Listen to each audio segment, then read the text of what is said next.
caros amigos da TV Candidez, estamos iniciando mais um programa Espírita Nova Era.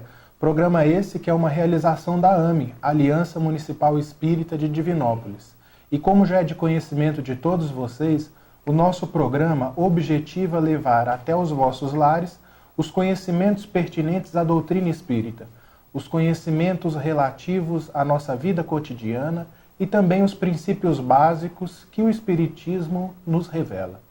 E hoje nós vamos trabalhar uma temática muito importante e que chama muito a atenção de todos os ouvintes, de todos os telespectadores que com certeza nesse momento nos acompanham. Relacionamento conjugal. E para estar falando conosco sobre isso, nós convidamos o nosso amigo Sérgio Bebiano, que é presidente do Centro Espírita Jesus de Nazaré, que fica ali na Rua do Cobre, número 57, a mesma rua do Hospital São João de Deus, próximo ao Rio. Ele é presidente dessa entidade que presta relevantes serviços para Divinópolis e para toda a região. É um prazer recebê-lo, Sérgio. Bom dia. Bom dia, Ives. Bom dia, caros amigos telespectadores. É um prazer e uma alegria muito grande estar aqui mais uma vez. Esse programa que tem ajudado tantas pessoas com esse conhecimento, levando aí aos mais longínquos rincões do nosso planeta, visto que também está na internet, Com certeza. Sérgio, vamos à primeira pergunta. Os encontros afetivos entre casais, eles são pré-estabelecidos no mundo espiritual? Interessante pergunta, Ives e caros amigos, porque como é que acontece isso, né? Aquela pessoa que está ali, que é minha esposa, ela já está predestinada. Na verdade, no plano espiritual, esses encontros são traçados, já previamente obedecendo aí às leis da reencarnação, entre os espíritos que já têm ali uma afinidade de experiências passadas, né? A gente vai ver isso muito bem delineado nas obras espíritas, ali de André Luiz principalmente, e também de outros espíritos aí, de autores espirituais.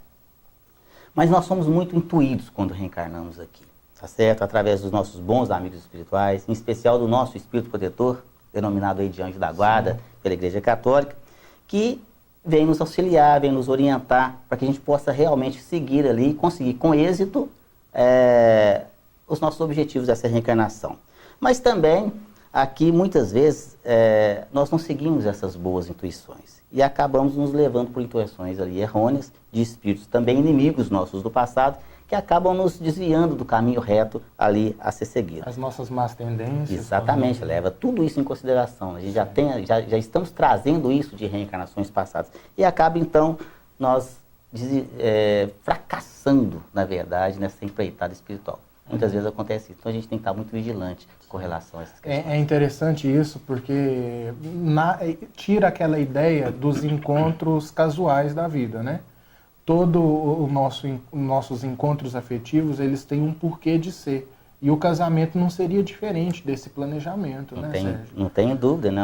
A gente vem realmente com um projeto de vida, um projeto reencarnatório nosso, está todo ali, não só os encontros afetivos, que é o nosso tema de hoje, mas todas as provas e expiações que a gente tem que passar.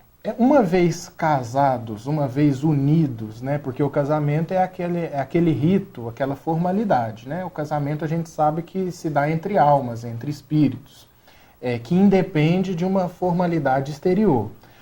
Uma vez casados, ou seja, unidos por esses laços pré-estabelecidos, como lidar com conflitos, com as diferenças que muitas vezes levam muitos casais a se comprometerem do ponto de vista espiritual? Essa pergunta é muito interessante e com certeza os nossos amigos ouvintes aqui estão ansiosos até para poder saber com relação a essa questão dessa resposta. Mas por quê? Porque todos nós temos defeitos. O homem tem defeitos, as mulheres também têm defeitos, todos nós os temos. Mas o que não pode faltar num relacionamento conjugal, aliás, não pode faltar em lugar nenhum, mas estamos falando aqui do relacionamento conjugal, não pode faltar diálogo. Sim. De forma alguma pode faltar diálogo. E às vezes a gente vê que, passado aquele momento do namoro, passado aquele momento do noivado, aqui está tudo maravilhoso, e aí começa, então, depois do casal ali casado, começam os conflitos. E aí termina-se o diálogo.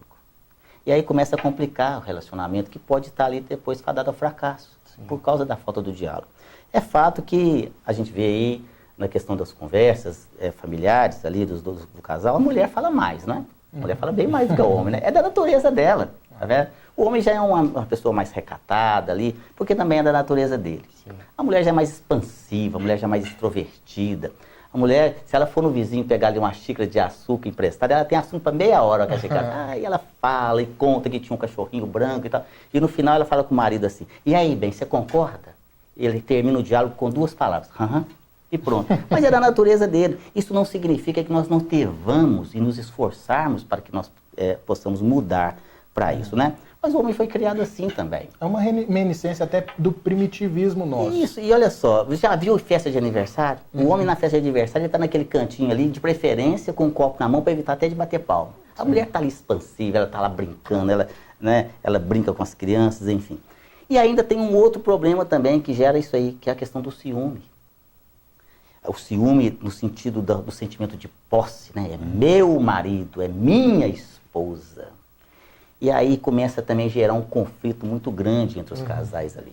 E aí a gente vai ver, meus caros amigos telespectadores, que essa questão de relacionamento conjugal, com relação principalmente à questão do ciúme também, nós não podemos nem segurar demais e nem soltar demais. Isso é igualzinho um brinquedo que existia antigamente, chamava geleca. Se você abrir a mão demais, ela cai. Se você apertar demais, sai no meio dos dedos. Essa é a verdade. Então a gente tem que ter aqui o bom senso ali, cuidar um do outro. Esse é o objetivo do relacionamento conjugal. É um cuidar do outro com carinho, com bastante harmonia ali. E quando tiver o diálogo, evitar também que esse diálogo seja na frente de terceiros. Às vezes o marido e a esposa estão ali com problemas de relacionamento e eles vão querer resolver aquela situação na festinha familiar, com todos... Ou na frente dos filhos, Dos filhos. Então, não. Que seja ali entre as 4 paredes, só os dois, e coloca ali as cartas na mesa, vamos conversar, mas uma conversa tranquila, uma conversa amena, serena, sem acusações. Todos nós, tanto os homens quanto as mulheres, têm defeitos. O que não pode haver é a falta de diálogo para que a gente possa resolver essa situação. É um dando a mão para o outro e correr na mesma direção. É isso que nós temos que fazer, meus amigos.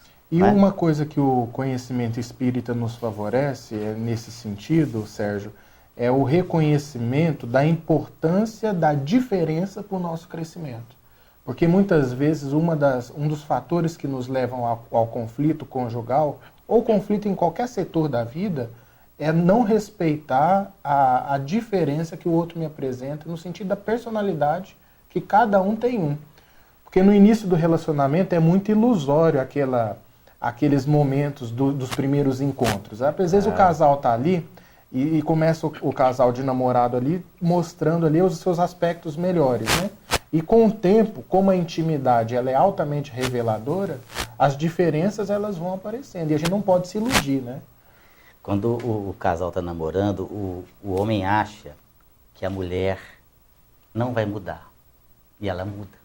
E a mulher acha que o homem vai mudar. E ele não muda, né? E aí começa todo esse problema todo. O que nós temos que praticar é alteridade. Alteridade é nós entendermos o momento evolutivo que o nosso companheiro, que a nossa companheira se encontra. E saber conviver com as adversidades. Saber conviver com a diferença de um com o outro. Com certeza. E aí nós com certeza teremos um casamento de sucesso. E uma pergunta que é muito, assim, comum da gente ouvir dentro dos centros espíritas e também fora deles, é a questão das almas gêmeas, as famosas almas gêmeas. Sérgio, existe almas gêmeas? Olha só, almas gêmeas é uma expressão popular, né, que designa ali que 2 pessoas são partes de uma mesma alma. Tem a metade de uma alma e de uma metade da outra. Olha, não existe. E é importante aqui, não só para os nossos amigos telespectadores que não são espíritas, que não têm o conhecimento da doutrina, mas também para os espíritas. Tem muita gente que acha que existe alma gêmea. E aí você conversa com uma pessoa, com outra, e fala assim, até hoje não encontrei a minha alma gêmea. Não vai encontrar nunca. Porque não existe a sua cara metade nesse sentido, tá certo? O que acontece, na verdade, na atualidade evolutiva que nós nos encontramos atualmente, são os nossos afetos. Aquelas pessoas que nós temos uma afetividade muito grande, aquelas pessoas, aqueles espíritos que conviveram conosco no passado e que nós tivemos uma afinidade muito grande, tivemos um excelente relacionamento, independente de que no passado às vezes vinha como marido, esposa, ou mãe e filho, enfim, mas são espíritos afins e que reencontram essa nova reencarnação E a hora que encontra um com o outro, bate Afinidade. a afinidade. Que diz, nossa! E aí a pessoa fala assim, não encontrei minha alma gêmea. Tá vendo? Mas são espíritos assim. Da mesma forma, o inverso disso também é verdadeiro. É quando você encontra aquela pessoa que você bate o olho, nossa, não quero nem ver. E aí, normalmente, a gente ainda coloca a culpa no anjo da guarda. Fala assim, meu anjo da guarda não bateu com o dele. Não é assim? Na verdade, o coitado do seu espírito protetor, que é o nosso anjo da guarda, está fazendo de tudo para que você possa se aproximar daquela pessoa e você coloca a culpa nele que o seu anjo da guarda não bateu com ele. Mas, na verdade, são espíritos também antagônicos. São espíritos que tiveram problemas no passado, desafetos do passado, que hoje se encontram num processo de reconciliação e que aí, lá no íntimo, guarda aquelas reminiscências daqueles encontros do pretérito. Mas essa pessoa que você tem uma afinidade, realmente pode ter certeza que são pessoas que já conviveram com você em reencarnações passadas. Mas a figura aí da alma gêmea, nesse contexto aí, ela não existe. E o que acontece também, Sérgio, a gente toma como referência as perguntas 301, 302, 303 ali do Livro dos Espíritos, que nos fala sobre essa questão das afinidades entre os espíritos. E é muito interessante um ponto que a espiritualidade coloca através de Allan Kardec, é que mesmo os espíritos simpáticos, eles podem deixar de o ser quando um avança mais que o outro. Então é muito interessante isso, é que muitas vezes os espíritos eles são simpáticos, mas dependendo do progresso que um vai elaborando dentro de si, essa afinidade ela vai deixando de existir. Então, muitas vezes, quando a gente fala que muitas vezes o casal, algum dos cônjuges na relação, ele muda, e às vezes as diferenças elas começam a ficar mais acirradas, muitas vezes eles eram afins, sim, no início, num primeiro momento, mas depois um avançou mais que o outro, um ficou mais preguiçoso do ponto de vista espiritual, e as afinidades elas param de existir. Elas deixam de existir. Então essa questão da afinidade, ela também é muito importante da gente considerar. Não tem dúvida. Tem duas questões no Livro dos Espíritos que eu até trouxe aqui na íntegra, eu até quero pedir permissão para mim poder ler na íntegra, para não escapulir nenhuma palavra. É a questão de número 298 e também a questão de número 299, fica aí para os nossos amigos ouvintes, depois também fazer a pesquisa. Na questão 298 fala assim, pergunta para os espíritos superiores. As almas que devam unir-se estão, desde as suas origens, predestinadas a essa união e cada um de nós tem, em alguma parte no universo, sua metade, a que fatalmente um dia se reunirá? E os espíritos superiores nos respondem assim, simples, não, né? Categoricamente, não. Não há união particular e fatal de duas almas.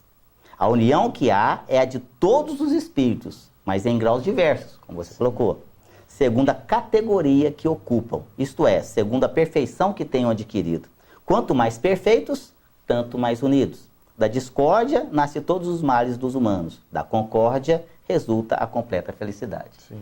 É fantástico. O Livro dos Espíritos, olha, para quem aí, nossos amigos que estão aí nos ouvindo agora, o primeiro livro codificado por Allan Kardec, não deixem de estudar. Sim. É um livro maravilhoso que foi codificado em 18 de abril de 1857. Esse ano completa 60 anos. E ali você vai ter respostas maravilhosas sobre tudo. Essa é a verdade.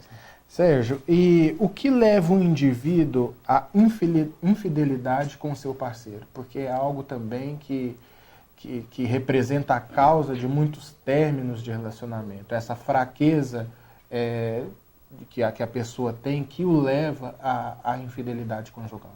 É como você acabou de falar, uma das maiores causas aí da dissolução dos casamentos é a questão da infidelidade. Na verdade, além da nossa má inclinação, das nossas más tendências, que nós já trazemos isso das nossas reencarnações passadas, das nossas reencarnações pretéritas, visto que nós já erramos muito. Aliás, a história da humanidade já nos conta isso. Se nós olharmos a nossa história, estudarmos a história da humanidade, aí eu não estou falando de muito tempo atrás, não. Vamos falar aqui dos 200, 300 anos atrás. Nós já erramos terrivelmente, em todos os sentidos. E uma das questões que nós erramos muito foi com essa questão do respeito à família, do respeito à esposa, do respeito ao marido. Certo? E aí, além desses erros que nós já trazemos dentro de nós mesmos, né, já é inato no próprio espírito reencarnante, tem também a questão dos obsessores.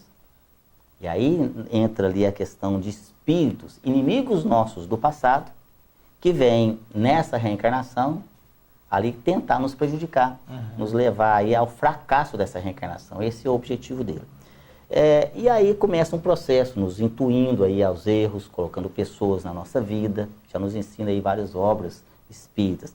Mas é importante nós ressaltarmos aqui para os nossos amigos aqui telespectadores, que para nós acatarmos essa ideia desses espíritos obsessores, né, dessas intuições, dessas entidades, nós também temos que estar na mesma faixa ali de sintonia de vibracional dele, né, ou dela. Ou seja, nós também temos que estar querendo. Sim, alimentando as nossas más tendências. Porque senão daqui a pouco, né, a pessoa vai falar assim, não, eu ouvi o Sérgio Bebiano falando lá na entrevista lá, e a culpa que não a culpa não é minha não. A culpa é dos espíritos. Eu te traí, meu amor, mas olha, não tem nada com isso, depois nós temos que conversar com esses espíritos que estão querendo avacalhar com o nosso casamento. Quando a gente desencarnar, a gente resolve. Aí resolve esse problema lá. Não é nada disso. Tem a influência, sim. Já nos ensina, inclusive, lá no Livro dos Espíritos, que nós acabamos de citar aqui agora, lá na questão de número 459, quando Kardec pergunta para os espíritos, os espíritos podem influenciar as nossas vidas? E os espíritos respondem, muito mais do que imagineis. De ordinário são eles que vos dirigem. Mas, para isso, nós também temos que estar na mesma faixa. Por isso, a assertiva de Jesus, quando ele fala para nós, vigiai e orai para não cairdes em tentação. E outra coisa também, Sérgio, que é um ponto muito interessante da gente abordar, é que a monogamia é uma conquista muito recente da humanidade. Quer dizer, a poligamia até um tempo atrás era uma coisa muito comum.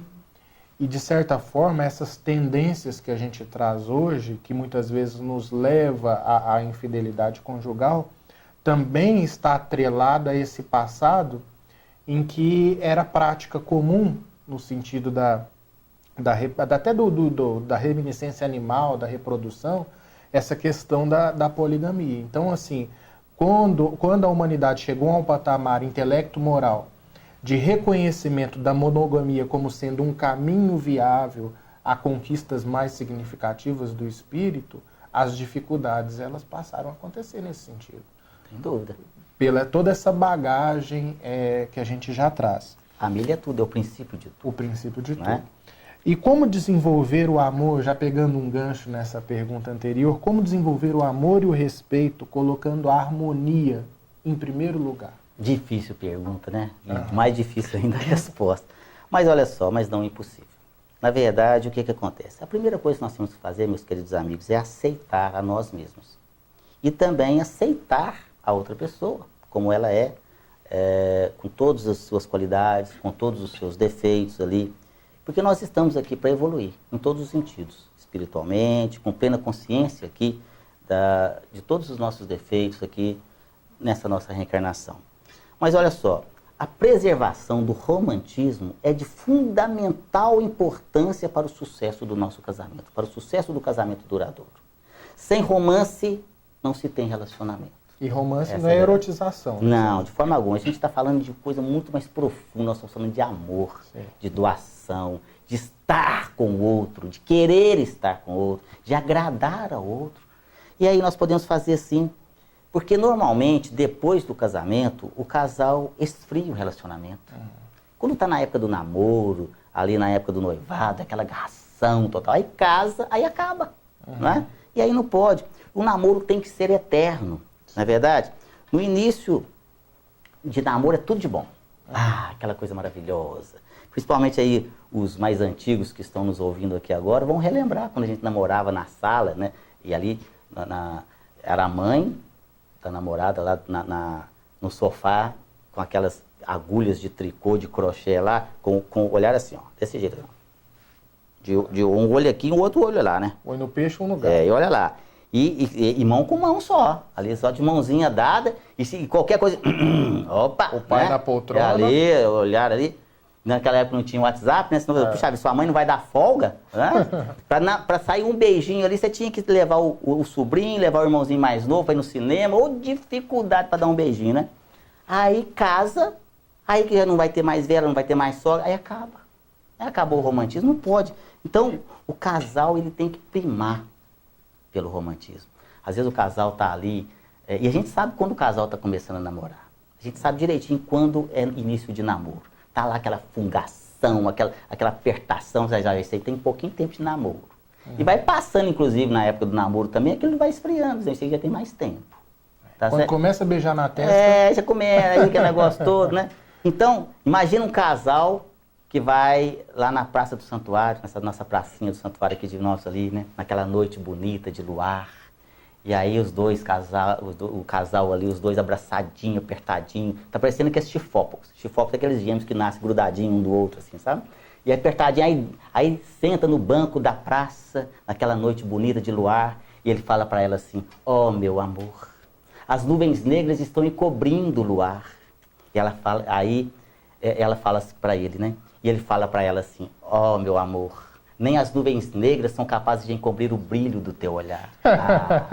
Aí passa 25 anos, o mesmo casal, agora casado, porque depois casou, né? Depois dessa casou. Aí no mesmo luar, na mesma praça, aquele lugar maravilhoso, tá lá o casal agora andando. Só que agora ele na frente e ela atrás, né, com os meninos. Aí encontra com um amigo, aí Zé, você casou, casei, e a mulher nem vem aí atrás com os moleques, tá aí atrás. Aí senta no mesmo banco, na mesma praça, e aí ela fala para ele assim, ô marido, as nuvens negras estão encobrindo o luar. E ele fala assim, você não tá vindo que vai chover não, mulher? Bora pra casa. Quer dizer, acabou o romantismo. Não pode acabar o romantismo. Se acabar o romantismo, acaba o casamento. Tá certo? E é com pequenos gestos de carinho que nós podemos cultivar aqui o nosso casamento, o nosso amor. Por exemplo, colocar uma pasta dental na escova dele ou dela. Imagina, você vai lá escovar, ó, que gracinha. Levar um salgadinho para ele na hora que ele estiver tomando banho, uma flor para ela. É claro que no começo, meus amigos ouvintes, vai estranhar. Porque a hora que você chegar perto do marido lá com um salgadinho para ele, ele vai falar assim, que bem, assim, a gostosura da sua vida. E aprontou. Aí vai falar assim, o que você está precisando, né? Tá precisando de dinheiro? Ou então aprontou algum. Ou quando é o marido que está chegando para a esposa e fala assim, que uma flor para outra flor. Ele vai falar assim, o que você aprontou? Onde você estava? Você estava no boteco, né? Jogando sinuca, bebendo cachaça com seus amigos. Por quê? Porque nós achamos que quando a gente vai tratar bem as pessoas, tem alguma coisa por trás. Sim. E a gente também não gosta de tratar bem as pessoas, porque a gente acha que nós estamos nos humilhando com essas atitudes. Isso não é uma humilhação, meus queridos. Isso é carinho, isso é companheirismo, isso é gratidão, isso é amor. Então é dizer todos os dias, eu te amo. Não ir dormir sem dizer eu te amo.